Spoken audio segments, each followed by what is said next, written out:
સવારના નાસ્તામાં ડબલ પડવાળા ઘીવાળા પરોઠા કરી સવારના વાસી કામ પતાવી મહાદેવના આશીર્વાદ લઈ અને સાસુમાં મને આપી ગયા હતા પૌવા બટેકાનું ચટક પટક કરી થોડાક સિંગદાણા શેક્યા.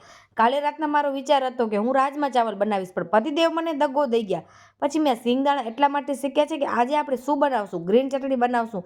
બોરા ખાતે ખાતે વિચાર કરતી હતી એકલી માટે મારે શું ઉકલવાનું. પછી મને વિચાર આવ્યો, પતિદેવ બ્રેડ લઈને આવ્યા છે, ગ્રીન ચટણી બનાવી નાખું.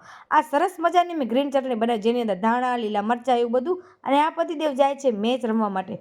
હાલો હવે હું તમને બતાવું કે મેં સેન્ડવિચ કેવી રીતે બનાવી. ઘરે આવું બધું હતું મારા પાસે, એમાંથી જ સૌથી પહેલાં મેં ઘી લગાવ્યો, પછી ઘણી બધી મેં ગ્રીન ચટણી લગાવી. જો સોસ હોત તો સોસ પણ વધારે સારું લાગત.